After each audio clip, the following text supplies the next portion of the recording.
सप्रश्रयं च प्रणतनतिततिर्वितन्तनीमि अमुष्य महता प्रमोदस्य विषयः यदस्माकं सुतरां समुन्नत्यै बद्धश्रद्धाः गुरवः अस्माकं सर्वाङ्गीण विकासाय नितरां यतमानाः दरीदृश्यन्ते। अस्मिन्नेव प्रक्रमे विगत 5 दिवसेभ्यः वयं दत्तकार्याः नैज विषयमाधृत्य प्रस्तुतिं कुर्वाणाः अवर्त्स्महि। प्रक्रमेऽस्मिन् अद्य क्रमः अस्माकं भवति यत्र वयं 5 छात्राः यथा यथं निर्धारित विषयमाधृत्य प्रस्तुमः। अस्माकं विषयो भवति वैश्विक संदर्भे नैतिक शिक्षाया एवं मूल्यानां विकासाय च शिक्षायाः भूमिका। प्रस्तुतकर्तृषु आदिमे लिलिमा राणा भवति, यस्याः विषयो भवति वैश्वीकरणस्य संज्ञा। अतः परं द्वितीये च तरुणः स्वविषयं नैतिकतां प्रस्तौति। ततस्तृतीये मूल्यशिक्षाम् आधृत्य राहुल शर्मा स्वभावान् प्रचिकटयिष्यति। तुरीये च भास्करो भट्टः कृतयत्नः यथामति वैश्विकशिक्षायां नैतिकादर्शानाम् अवधारणेति विषयं समलङ्कृत्य स्वविचारान् प्रस्तोष्यति। अन्ते च दयारामो गौतमः वैश्विकसन्दर्भे नैतिकशिक्षायाः एवं मूल्यानां विकासाय च शिक्षायाः भूमिका इति विषयस्य समायोजनात्मकं विश्लेषणं उररीकृत्य स्वभावान् विवक्ष्यति। आदिमे अहं लिलिमा प्रार्थयामि, सा आगत्य स्वविषयं प्रस्तौतु इति। नमो नमः। अस्माकं विषयः भवति वैश्विकसन्दर्भे नैतिकशिक्षायाः एवं मूल्यानां शिक्षायाः भूमिका। तत्रापि मम विषयः भवति वैश्वीकरणः इति। सर्वप्रथमतः अहं वैश्वीकरणस्य परिभाषाम् उपरि किञ्चित् वच्मि। तदनन्तरं वैश्वीकरणस्य उत्पत्तिः, प्रक्रियाः च विषये वच्मि। वैश्वीकरणस्य परिभाषा। अधुना वैज्ञानिकयुगे समस्तराष्ट्राः परस्परयोः प्रभाविताः भवन्ति, तत्सत्त्वेपि परस्पराणां सहायता कुर्वन्ति। वयं भारतीयसंस्कृतिविषये कथयति चेत् वसुधैव कुटुम्बकम्, अर्थात् अस्माकं संस्कृतिः सम्पूर्णविश्वम् एकः कुटुम्बरूपेण चारयति। अतः विशेषतः मानवानां व्यापकरूपे दृष्टिकोणं चिन्तनं च वैश्वीकरणः इति कथ्यते। अस्मै सम्पूर्णः विश्वस्य कल्याणं भवति। जातिधर्मलिङ्गवर्णादीनां मध्ये भेदभावं विना सर्वेषां हितसाधनं वैश्वीकरणः भवति। लेञ्चर् मतानुसारेण वैश्वीकरणस्य अर्थः वैश्विकसम्बन्धानां विस्तारः, सामाजिकजीवनस्य विश्वस्तरे सङ्घटनः अथवा चेतनायाः विकासः भवति। तत्परं मम विषयः भवति वैश्वीकरणशब्दस्य उत्पत्तिः, प्रक्रिया च। वैश्वीकरणः शब्दस्य उत्पत्तिः विश्वशब्दात् आगच्छति। वैश्वीकरणः एकः एषः प्रक्रिया भवति यस्मिन् मध्ये कोऽपि समस्या घटनाविषयक एवं राष्ट्रीयदायरात् बहिः सम्पूर्णविश्वस्तरे दृश्यते। वैश्वीकरणः एकः सततः प्रक्रिया भवति यस्य मध्ये विश्वस्य समस्त देशाः परस्परयोः मध्ये आर्थिकः, राजनैतिकः, सांस्कृतिकरूपे सम्बन्धिताः भवन्ति। एतत् प्रक्रियामाध्यमेन समस्तस्तरे वैश्विकसञ्चारः वर्धयति एवं विश्वे एकरूपता, क्षेत्रीयता च प्रवृत्तिः वर्धयति। एतद्द्वारा सर्वाधिकदृश्यमानप्रभावः आर्थिकस्तरस्य उपरि भवति। इत्युक्त्य अहं विरमामि। अतः परम् अहं तरुणम् आह्वयामि। धन्यवादः। धन्यवादः लिलिमा। सर्वेभ्यो नमो नमः। अस्माकं विषयो अस्ति वैश्विक संदर्भे नैतिक शिक्षायाः मूल्यानां च विकासे शिक्षायाः भूमिका। तत्रापि मम विषयो अस्ति नैतिक शिक्षा इति। अस्माकं समक्षे प्रश्नः आयाति यत् का नाम नैतिकता, कुत्र प्रतीतिः भवत्यादयः। पूर्वमस्य अस्माभिः व्युत्पत्तिः करणीयाः। नैतिकता इति शब्दस्य व्युत्पत्तिः द्विधा कर्तुं शक्नुमः। यथा नीतेः इदं नैतिकम् तस्य नैतिकस्य भावः नैतिकता। अपरः व्युत्पत्ति नीतौ भवं नैतिकम्, नैतिकस्य भावः नैतिकता इति। नीतिः नीतिर्नाम नीतिपूर्णः आचारः व्यवहारः कुशलता कर्म कौशलं वा नित्याः सम्बन्धतैः आचारैः अस्ति। ये आचाराः मानवम् उचिता अनुचितस्य ज्ञानं कारयन्ति। नैतिकतायाः आधारः कर्तव्यबोधो अस्ति। न केवलं नैतिकविचाराः परम्परागतो भवन्ति, अपि तु तेषाम् आधारः कर्तव्य न्यायः पवित्रता च सन्नद्धा भवन्ति इति। संक्षिप्त रूपेण नैतिकतायाः उपरि मम सामान्य विचाराः इति। वयं नैतिकतायाः विषये किञ्चित् विचारयामः। नैतिकशब्दस्य प्रादुर्भावः नीतिशास्त्रात् अभवत्।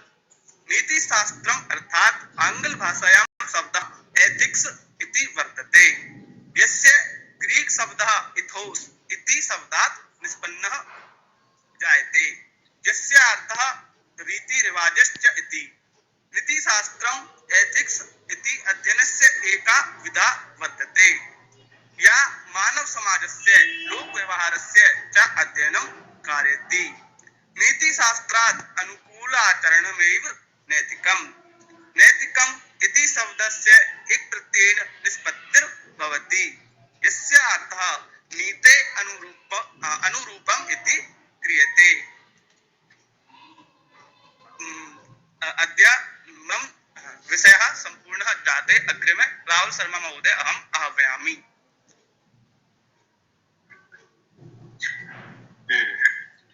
प्रणामो गुरवः, अन्भ्यो नमो नमः। मम विषयोऽस्ति मूल्यशिक्षा। मूल्यं नाम समुचित गुणः। तद्विविधं मूल्यं तद्विविधं बाह्याभ्यन्तर रूपेण। दार्शनिक दृष्ट्या मूल्यानाम् अर्थो भवति सूक्ष्मतत्त्वम् इति। मूल्यं सूक्ष्मतत्त्वम् इति भवति। सूक्ष्मतत्त्वम् आधारीकृत्य छात्रान् शिक्षयति, सा एव मूल्यशिक्षा इति। अस्य द्वौ प्रकारौ स्तः मूल्यस्य, आध्यात्मिको लौकिकश्च। आध्यात्मिके मूल्ये मोक्षः आयाति और लौकिके मूल्ये धर्मार्थ कामाः, धर्मस्य अर्थस्य कामस्य धर्मार्थ कामाः आयान्ति। वर्गीकृताधारेऽपि मूल्यं द्विविधं, यथा सकारात्मकं नकारात्मकं च। सकारात्मक मूल्यं यत्र अहिंसा सत्यः अनुशासनादयः इति भवन्ति, असौ सकारात्मकम्। नकारात्मके यस्मिन् मूल्ये हिंसा असत्य अधर्म अनुशासनहीनतादयः इति भवन्ति, असौ नकारात्मकम् इति। साम्प्रतं किञ्चित् मूल्यानां विषये शिक्षा इत्यस्मिन् विषये वार्ता कुर्मः। मूल्यशिक्षयोर्मध्ये अत्यधिक सम्बन्धो वर्तते। भवन्तोऽपि जानन्ति यत् मूल्यानां सम्बन्धो यत्र वयं कामना कुर्मः, ते मूर्ताः भौतिकगुणादर्शरूपेण समन्वितो भवन्ति। यथा नाम आसन्दः, उत्पीठिका, भवनं, जलेच्छा इत्यादयः, येन माध्यमेन मानवेषु च विशिष्टगुणानां प्रादुर्भावो भूत्वा विकासो भवति, असौ एव हितकरो भवति। मूल्यशिक्षयोर्मध्ये परस्पर साध्य साधन भाव संबंधो अस्ति वर्तते। मूल्यम् आत्मसदृशो भवति एवं शिक्षा या अस्ति सा शरीर सदृशी भवति। मूल्यम् आत्मसदृशं, शिक्षा शरीर सदृशी भवति। मूल्यानां विषये शिक्षायाः मुख्य कर्तव्यः उद्देश्यं कार्यं वा मन्यते इयं शिक्षा। इयं शिक्षोद्देश्याधारेण स्वकीयं संपूर्ण स्वरूपं निश्चयति। मूल्यानां प्रचार प्रसाराय आधारं प्रददाति एषा शिक्षा। शिक्षा माध्यमेनैव संपूर्ण विश्वे मूल्यान् सम्यक् एवं अग्रेपि प्रसारयति माध्यमेन मानवः। मानव संसाधनानां विकासः, मानवीय कृते निष्ठा, राष्ट्रीय मानसिक एवं आध्यात्मिक स्वतंत्रता, वैज्ञानिक स्वभावः, धर्मनिरपेक्षता, समाजवादश्च जीवने स्थापितः इति अमून् अनुसारं शिक्षापाठ्यक्रमः शिक्षणविधिना स्यात् इति। एतावत् मम विषयः एतावदेव। अतः परं विषये इतोपि रमणीयता स्यात् इति कामये भास्कर महोदयम् आह्वयामि, यत् महोदयः आगत्य स्वकीयं विषयम् उपस्थापयेत् इति। प्रणामः।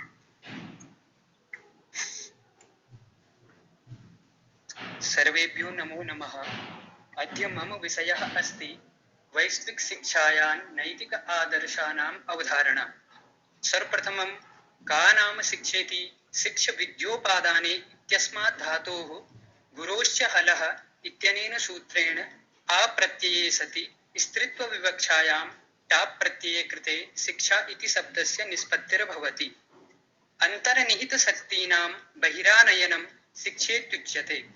बालकस्य प्रथम पाठशाला कुटुम्बः, माता च प्रथमा शिक्षिका भवति। शिक्षैव मानवम् अन्येभ्यः पृथक् करोति। किं कर्तव्यं किम् अकर्तव्यम् इत्यस्य ज्ञानं शिक्षयैव भवति। एतदर्थं शिक्षादर्शभूता स्यात् यया जनाः सुसंस्कारिताः शिष्टाः च भूयासुः। वैश्विकादर्श शिक्षा व्यवस्थायां विशेषरूपेण चरित्रनिर्माणे सर्वाधिक महत्त्वं प्रदेयम्। सर्वप्रथमं चरित्रम् एव व्यक्तेः व्यक्तित्वं प्रदर्शयति। चारित्रिक विकासेऽपि वाण्याः महत् योगदानं वर्तते। यतः वाण्या व्यक्तेः आचरणस्य, शीलस्वभावस्य च ज्ञानं भवति। वाण्येव तादृशं भूषणं वर्तते यत् पुरुषं समलङ्करोति। वाचा निर्माचरणस्य ज्ञानं, शीलस्वभावस्य च नम्रतायाः विद्वज्जनैः साधुभिराद्रियन्ते स्वस्त्यस्मदीयं यदि वाचनं स्यात्। अतएव बालकस्य चारित्रिक विकासाय शिक्षायां नैतिक मूल्यानां समावेशः करणीयः इति। आदर्श शिक्षायां देशभक्तिं भिन्नाङ्गत्वेन स्वीकर्तव्यम्। यतः विना देशभक्तिं न कोऽपि मानवः तद्देशस्थ नैतिक मूल्यानि सहृदयं स्वीकरिष्यति। विशेषरूपेण समेषु नागरिकेषु आत्मसम्मानभावः भवेत्। यदि बालकेषु स्वदेशं प्रति प्रीतिभावः समुत्पद्यते चेत् कोऽपि बालकः भ्रष्टाचरणं न करिष्यति। सः सर्वदा देशस्योन्नत्यै चिन्तनं विधास्यति। अतः वैश्विकादर्श शिक्षायां स्वामी विवेकानंद, गौतम बुद्ध, वीर शिवाजी, भगत सिंहादि महापुरुषाणां वीरपुरुषाणां च पाठ्यक्रमे समावेशः करणीयः। एवञ्च ध्यानं दद्यात् यत् प्राथमिक स्तरे मातृभाषायां, क्षेत्रीय भाषायां वा शिक्षा प्रदेया। एवं भूतां शिक्षां प्राप्य बालकेषु देशभक्तिः, जन्मभूमिं प्रति सम्मानभावश्च वर्धिष्यते। वैश्विकादर्श शिक्षायाः स्वरूपं सर्वप्रथमं प्राचीन भारतीय शिक्षा प्रणाल्यां प्राप्यते। प्राचीन काले गुरुकुल व्यवस्थासीत्, यत्र बालकाः विद्यार्जनाय गुरुकुले निवसन् गुरोः सेवां शुश्रूषां च कुर्वन्ति स्म। ते गुरुमेवादर्शरूपेण स्वीकुर्वन्ति स्म। तथा च गुरूणां सकाशे निवसन् वेदान्तानां वेदांगानां च अध्ययनं कुर्वन्ति स्म। गुरूणां सानिध्ये निवसनेन गुरुभ्यः शिक्षा प्राप्तकरणेन च ते अनुशासिताः, शिष्टाः, सुशिक्षिताश्च भवन्ति स्म। तेषु दया, करुणा, उदारतादीनां भावनाः समुत्पद्यन्ते स्म। तदानीन्तन शिक्षा गुरोः आश्रितासीत्। तस्मात् बालकाः सर्वविध नैपुण्यं प्राप्य समाजे गच्छन्ति स्म। पूर्वं वैश्विकादर्श शिक्षायाः चरम लक्ष्यं मोक्ष प्राप्तिः आसीत्। परं सम्प्रति वैश्विकादर्श शिक्षायाः चरम लक्ष्यं बालकस्य सर्वांगीण विकासः भवेत्। अनेनैव बालकः मानवो वा समाजाय उपयोगी भविष्यति। वैश्विकादर्श शिक्षायां बालकस्य सांस्कृतिक सामाजिकादि मूल्येषु बलं प्रदातव्यम्। यदि बालकस्य सामाजिक विकासः जायते तर्हि स आदर्श समाजं निर्माति। पुनः सामाजिक विकासेन बालके विश्वबन्धुत्व भावना विकसति। यथोच्यते अयं निजः परो वेति गणना लघुचेतसाम् उदारचरितानां तु वसुधैव कुटुम्बकम्। आदर्शशिक्षायाः अपरलक्ष्यं नैतिकविकासः भवेत्। नैतिकविकासाय पाठशालासु पाठ्यक्रमे महापुरुषाणाम् उपदेशपूरकानि पुस्तकानि निर्धारितव्यानि। तेषाम् अध्ययनेन विद्यार्थिनः न केवलं विद्यावन्तः अपितु सदाचारिणः अपि भवन्ति। तथा च छात्रेषु मातृदेवो भव, पितृदेवो भव, आचार्यदेवो भव, अतिथिदेवो भव इत्यादीनां सदुपदेशयुक्तवचनानां भावनायाः विकासोऽपि जायते। बालकाः मातापितरौ गुरूणां सर्वेषां ज्येष्ठानां च समादरं प्रतिदिनम् अभिवादनं तथा चानुजैः सह शिष्टव्यवहारं करिष्यति। अनएव प्रेम क्षमा त्याग दया उदारतादीनां गुणानां विकासो भवति, येन सम्पूर्ण जगतः अमानवीय कर्माणि विनष्टानि भवितुं शक्यन्ते। अनएव सर्वेषु मानवेषु वैश्विक भावना संवर्धते। यत्र विश्वं भवत्येकनीडम् इति भावनायाः च विकासः भवति। वैश्विकादर्शशिक्षायाः स्वरूपं वर्तमानसमयानुगुणं भवेत्। वर्तमानसमये रुच्यनुसारं मानसिक विकासानुगुणं परिस्थित्याधारेण च बालकैः पृथक् पृथक् विषयाः चेतव्याः। प्राथमिक स्तरे मातृभाषायां क्षेत्रीय भाषायां वा शिक्षा प्रदातव्या। तथा च नैतिकी चारित्रिकी शिक्षा प्रामुख्येन भवेत्। उच्च शिक्षायाः व्यवस्थापि छात्राणां मानसिक स्तराधारेण योग्यतानुगुणं च भवितव्या। विज्ञानस्य शिक्षा विश्व समृद्धे भवेत्, न तु विनाशाय। शिक्षा ग्रहणे केनापि प्रकारेण भेदभावः न भवेत्। शिक्षायाः उद्देश्यं समेषां मानवानां हिताय भवेत्। आधुनिक परिप्रेक्ष्ये पाठ्यक्रमे विभिन्न विषयाः स्युः, यथा वाणिज्यं, शिल्पकला, संगीतम् इत्यादयः। विशेषरूपेण योगशिक्षायाः व्यवस्था भवेत्, यया देशस्य बालकाः, युवानः, प्रौढाः स्वस्थाः च भविष्यन्ति। स्वास्थ्यं परम आवश्यकम् इति, यतः स्वस्थ शरीरे एव स्वस्थ मस्तिष्कस्य निर्माणं भवति। शिक्षायाः उद्देश्यं बहुजन हिताय बहुजन सुखाय भवेत्। सोदरपूर्णम् एव यदि शिक्षायाः उद्देश्यं भविष्यति, तर्हि चारित्रिक नैतिक मूल्यानां पतनं भविष्यति। रागद्वेष भावनायाः जागरणं भविष्यति। एवं न भवेत्, अपितु शिक्षायाः चरम उद्देश्यं सर्वे भवन्तु सुखिनः इत्यादि भावनायाः विकासः भूयात्। निष्कर्षत्वेन वक्तुं शक्यते यत् जगतः सर्वेषु मानवेषु सत्यं शिवं सुन्दरम् इत्यादि भावनानां विकासः एव वैश्विकादर्शशिक्षायाः चरम लक्ष्यम् इति। यथोच्यते एतत् देशप्रसूतस्य सकाशादग्रजन्मनः स्वं स्वं चरित्रं शिक्षेरन् पृथिव्यां सर्वमानवाः इति सं धन्यवादः। अहं दयाराम महोदयेन आह्वयामि। नमो वः सर्वान् भवतः यथायथं प्रणम्य विषयं वच्मि। दयाराम, ओम्। अस्माकं छात्राणां स्तरः सामान्यात् किञ्चित् उपरि अस्ति, सामान्यस्तरात् किञ्चित् उपरि। अतः कृपया भवता स्तरः न्यूनीकरोतु इति, स्तरं न्यूनीकरोतु इति प्रार्थये। व्याख्याने सन्दर्भे तत्र आदौ मम विषयः वैश्विकशब्दः, वैश्विकशब्दस्य का व्युत्पत्तिः, कथं च तस्य संयोजनम् इति विषयः मया प्रतिपाद्यते। विश्वशब्देन समग्रस्यापि भूमण्डलस्य समाहारो भवति। भूमण्डलस्य यत्र संवलनं भवति तत्पदं विश्वशब्देन उच्यते। विश्वे यत्किमपि चाचल्यमानं वर्तते तत्सर्वं वैश्विकं भवति। सन्दर्भशब्दः अत्र प्रधानतया ध्येयो वर्तते। सन्दर्भशब्दः एकः काल्पनिकः शब्दो वर्तते। यं कमपि विषयम् आधृत्य तस्य यत्र संवलनस्य कल्पना भवति, तस्य आरोपस्य च वा कल्पना भवति, स एव सन्दर्भपदार्थो भवति। विश्वस्मिन् विश्वे नैकविधाः संस्कृतयः, सभ्यताः, भाषाः, धर्माः, मतानि, सम्प्रदायाः, विचाराः, दर्शनानि, पन्थानः सन्ति।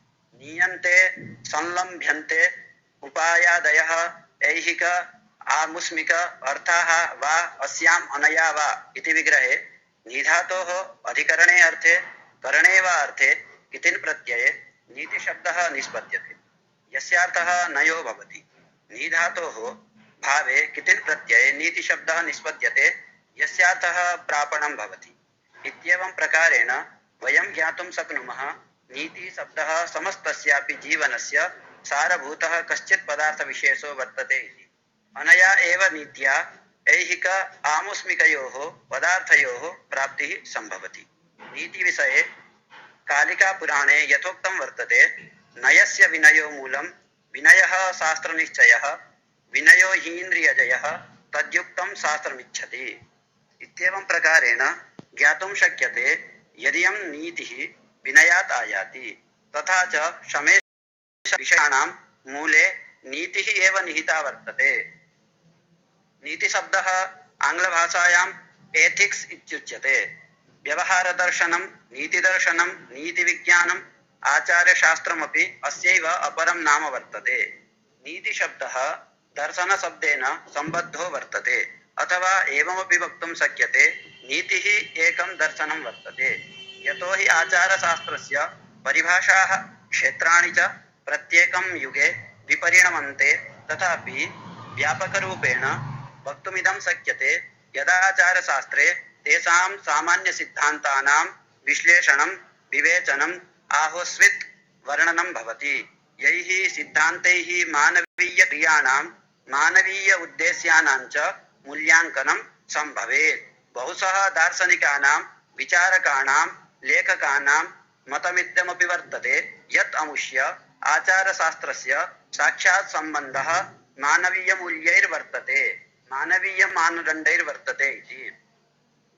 न केवलं वस्तुस्थितीनाम् अध्ययनेन मानदण्डानां प्रयोगेण व्यक्तिगतजीवनविश्लेषणेन साकं वर्तते।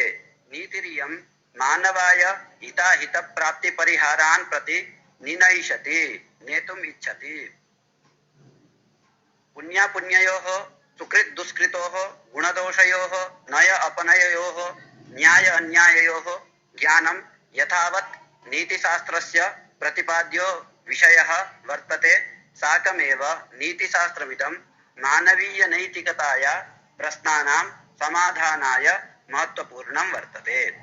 बौद्धिकसमीक्षायाः क्षेत्ररूपे नैतिकदर्शनेन वर्णनात्मकनीतिशास्त्रेण मूल्यसिद्धान्तक्षेत्रेण सह अस्य सम्बन्धः ज्ञातुं शक्यते। पाश्चात्यानां नीतिविषयकमतमपि ईक्षणीयं भवति।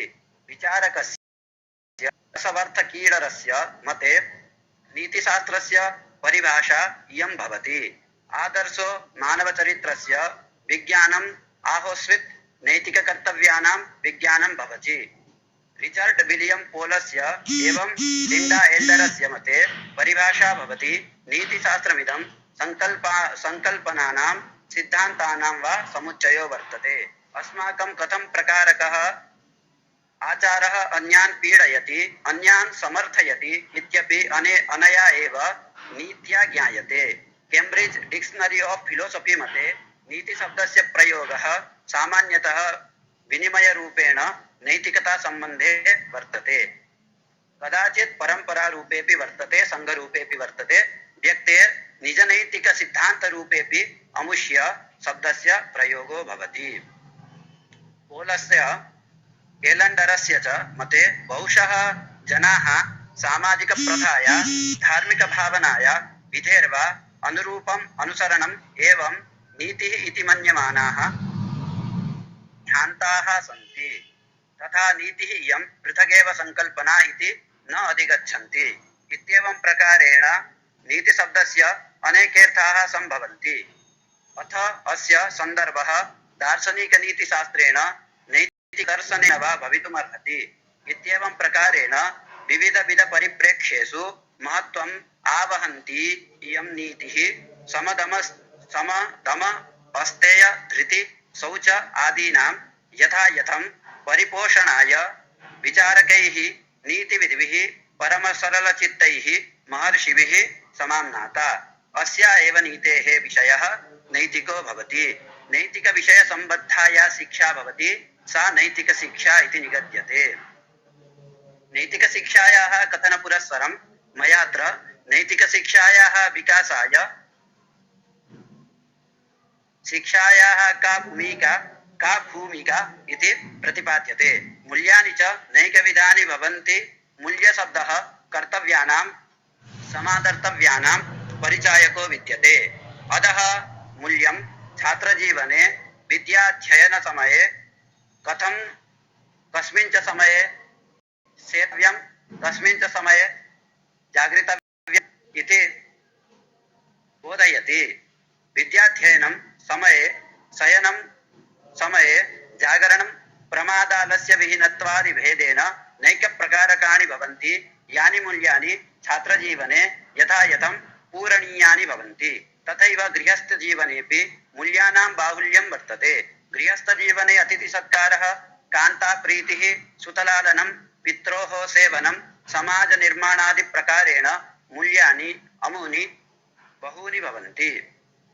एवमेव मूल्यानि सामाजिकदृष्ट्या, राजनैतिकदृष्ट्या, आर्थिकदृष्ट्या, धार्मिकदृष्ट्या च बहुप्रकारकाणि भवन्ति इति विपश्चितां मतं वर्तते। प्रप्रथमतो मानुषं जन्म दुष्करं वरीवृत्यते। पुनः पुनः मानवजन्म दुष्करं वर्तते। तत्रापि लब्धमनुजदेहाय विद्ये स्वसर्वाङ्गीण विकासाय लब्धमनुजदेहा अपि विद्यावन्तः अमी सर्वे न भवन्ति। अतः पुरोवाक् वर्तते नरत्वं दुर्लभं लोके विद्या तत्र सुदुर्लभा कवित्वं दुर्लभं तत्र शक्तिस्तत्र दुर्लभा इति। इत्येवं प्रकारेण ज्ञातुं शक्यते यदस्याः मानवजनेः प्रमुखोद्देश्यरूपेण ऊर्ध्वरेतोभिः साक्षात्कृतधर्मैः महर्षिभिः विद्या समाम्नाता इति। आचार्यः धर्मचुञ्चुः मनुः असौ अपि श्रेष्ठतायाः निर्धारणम् अनया एव विद्यया करोति इति श्लोकेन ज्ञातुं शक्यते। भूतानां प्राणिनः श्रेष्ठा प्राणिनां बुद्धिजीविनः बुद्धिमत्सु नरा श्रेष्ठा नरेषु ब्राह्मणा स्मृताः ब्राह्मणेषु च विद्वांसः। चतुर्विधाः शरीरिणः अंडज स्वेदज उद्भिज जरायुजाख्याः सर्वे अमी भूतशब्देन व्यवह्रियमाणाः वर्तन्ते। कः असौ चतुर्णां श्रेष्ठः इति विविदिषायां प्राणिमन्तः अन्येषां श्रेष्ठाः प्राणिमन्तः अपि अमी बहवो भूताः तेषां के श्रेष्ठाः इति विविदिषायां बुद्धिजीविनः यतो ज्ञानिनः सर्वे पशुपक्षिमृगादयः इत्युक्तदिशा बहवस्तथा भूताः पदार्थाः सन्ति। ये बुद्धिमन्तः बुद्धिमताम् अपि अमी के श्रेष्ठाः इति जिज्ञासायां नराः श्रेष्ठाः उक्तमपि दुर्लभं मानुषं जन्म इति। इत्युक्तदिशा मनुष्या अन्येषां श्रेष्ठाः मनुष्याः अपि बहवः चलन्तः वर्तन्ते। अथ अमीषु के श्रेष्ठाः इति विविदिषायाम् अन्ते विद्वांसः इति निर्णयो भवति। विद्वत्त्वं च विद्यया याति इति वयं जानीमः। अतो भारतीयवाङ्मयं विद्यायै प्रतिपदं प्रोत्साहयति। स्वाध्यायो ध्येतव्यः। विद्याया महत्त्ववर्णनपुरस्सरं मानुषां विद्यां प्रति गन्तुं प्रेरयति। यथा पुरोवाचः वर्तन्ते विद्या नाम नरस्य रूपमधिकं प्रच्छन्न गुप्तं धनं विद्या भोगकरी यशस्सुखकरी विद्या गुरूणां गुरुः विद्या बन्धुजनो विदेशगमने विद्या परा देवता विद्या राजसु पूज्यते न हि धनं विद्या विहीनः पशुः। एवं च अन्यदपि न चौरहार्यं न च राजहार्यं न भ्रातृभाज्यं न च भारकारी व्यये कृते वर्धत एव नित्यं विद्याधनं सर्वधनप्रधानम्। अतः प्रथमे नार्जिता विद्या एवं च अध्ययनम् अध्यापनम् इत्युक्तदिशा श्रुति स्मृति अनेकेषां विचारकाणां च इत्यादिभिः अनेकैः प्रकारैः विद्वद्भिः तोष्टूयमाना विद्या अमुष्य लब्धमनुजदेहस्य शारीरिक मानसिक आर्थिक नैतिक व्यावहारिक विकासाय कल्पिता ऋषिभिः। विद्या एष्टना जाग्रतु एवं धिया ऋषिभिः नैकानि वाक्यानि उपदिष्टानि। विद्यायाः किं फलम् इति जिज्ञासुभ्यश्च वेदैः उपदेशाः नैकैः वाक्यैः उपदिष्टाः। विद्यया मृतमधुते विद्यया विन्दते मृतम् सा विद्याया विमुक्तये इति। इत्येवं विद्याशब्देन व्यवह्रियमाण पदार्थ विशेषः मानवानां प्रत्यहं समुदायाय कल्पितः प्राग्भिः आचार्यैः अर्वाग्भिश्च आचार्यैः। तेषामेव मतम् उररीकृत्य तानि उपन्यस्तानि नैज विचारेषु कृतिषु दर्शनेषु वा। इयमेव विद्या यथार्थ अनुभवः ज्ञानं शिक्षा प्रत्ययः संप्रत्ययः आदिभिः शब्दैः व्यवह्रियमाणा वर्तते। इयमेव शिक्षा मानवानां नैतिक उत्थानाय सामाजिक उत्थानाय धार्मिकोत्थानाय शारीरिकोत्थानाय आर्थिक दृष्ट्या उत्थानाय च हेतुभूता वर्तते। मानवस्य समुदायेन समाजः अग्रसरो भवति, समाजस्य समुदायेन च ग्रामः समुदेति, ग्रामस्य समुदायाच्च जनपदस्य विकासो भवति, विकसिते जनपदे च राज्यम् अग्रे सरति, राज्यस्य विस्तारे च समग्रस्यापि राष्ट्रस्य यथा यथम् उन्नतिर्निहिता वर्तते। एवमेव एकैकस्य राष्ट्रस्य समुदायेन विश्वस्य समुदायो भवति। इत्येवं प्रकारेण समस्तस्यापि विश्वस्य समुदायस्य आश्रयः नैतिकशिक्षा वर्तते इति। अमुस्याश्च नैतिकशिक्षायाः मूलं च शिक्षा वर्तते। शिक्षया विना मानवजीवनम् अकल्पनीयं वर्तते। कल्पनायामपि आत्मविहीनमेव शरीरं यथा आत्मना विहीनं शरीरं भवति तद्वदेव मानवजीवनस्य शिक्षया विना कल्पना भवितुमर्हति। इत्येवं प्रकारेण ज्ञातुं शक्यते नैतिकशिक्षाया विकासे शिक्षायास्तावदेव महत्त्वं वर्तते यावत् चक्षुष्मते प्रकाशस्य। इत्युक्त्वा विरमामि। सर्वेभ्यो यथायथं प्रणतिपुरस्सरम्। बहुत अहं मया चिन्तितं यत् गौतमस्य भाषा प्रौढा स्यात् कदाचित् विषयस्य त्यागः कुर्यात् अनेन इति आशः इति। परं न तथा गभीरम् अध्ययनम् अनेन कृतं। सामान्य अध्ययनं न, गभीरम् अध्ययनं कृतम् अनेन। यथा भाषायां क्रीडत् अस्ति तथैव विषयस्यापि तत्र गभीरता वर्तते। सर्वान् अहं तत्र प्रशंसान् कुर्वन्नेव विशेषतया एतस्य नाम राहुलस्य गौतमस्य भास्करस्य एवं राहुल सिंह भवतां प्रयासाः अन्येपि नाम सर्वेपि उत्तमम् अत्यन्तम् अद्भुततया भवतः प्रदर्शनं भवद्भिः कृतं। परन्तु विशेषरूपेण भाषा सम्यक् वयं सम्यक् संस्कृतं जानीमः चेत् विषयप्रतिपादने दारिद्र्यं न भवति। तत्र भाषा एव कारणभूता भवति। एक्स्प्रेसिव् यदि वयम् अभिव्यक्तीकरणं कर्तुम् असमर्थाः तर्हि विषयः अन्तः भवति, बहिः वयम् अभिव्यक्ति कर्तुं न शक्नुमः। परं भाषासामर्थ्यं भवति चेत् विषयम् अधीत्य वयम् अभिव्यक्तीकरणं कर्तुं शक्नुमः। परन्तु मनसि बुद्धौ विषयः वर्तते, परन्तु केन माध्यमेन, कया माध्यमेन उपस्थापनं कर्तव्यम् इत्येव अत्र प्रश्नः अद्य मम मनसि उदेति। अतः हिन्दीभाषां वयं समर्थेव अभिव्यक्तीकरणं कुर्मः, मातृभाषां समर्थतया जानीमः, अत एव सम्यक् अभिव्यक्तीकरणं कुर्मः। संस्कृतं सम्यक् जानीमः, अभिव्यक्तीकर्तुं शक्नुमः। उदाहरणार्थम् अत्र अद्य भास्करेण, राहुल शर्मणा, गौतमेन सुस्पष्टं तत्र प्रतिपादनं विषयस्य कृतमस्ति। न तत्र अर्वाचीनमतमपि न त्यक्तं, प्राचीनं मतमपि न। अतः अस्माकं तावत् संस्कृतज्ञानं भवति चेत् प्राचीनम् अर्वाचीनं द्वयं वक्तुं शक्नुमः। द्वयमपि सम्भूय समन्वयं कृत्वा वक्तुं शक्नुमः। यदि वयं केवलं आधुनिकाः एव भाषाः जानीमः चेत् अस्माकम् एन्शियण्ट् टर्म् मध्ये किं जातं तस्य मूलं गत्वा वयं स्वीकर्तुम् असमर्थाः भवामः। मूलं गन्तव्यं चेत् भाषाज्ञानं, भाषायाः पटुत्वं, भाषायां कमाण्ड्नेस् भवेत्। पश्यतु अद्य ममापि रोमाञ्चः जातः अद्य चित्राणां पत्राणां श्रवणेन। आचार्याः वन्दे गताः नो चेत् ते शृण्वन्ति चेत् तेऽपि आश्चर्यचकिताः भवन्ति एतेषां पत्रश्रवणेन। अतः अद्यतन षण्णां पत्राणां श्रवणेन मम अत्यन्तम् आनन्दः।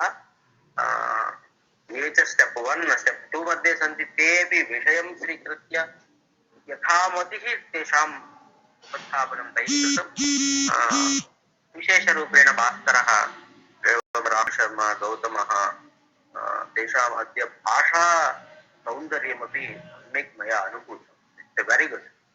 Definitely you all are big, no doubt. This is mama. This is my आशीर्वचन। शुभं भूयात्। अग्रे येषां प्रतिपुष्टि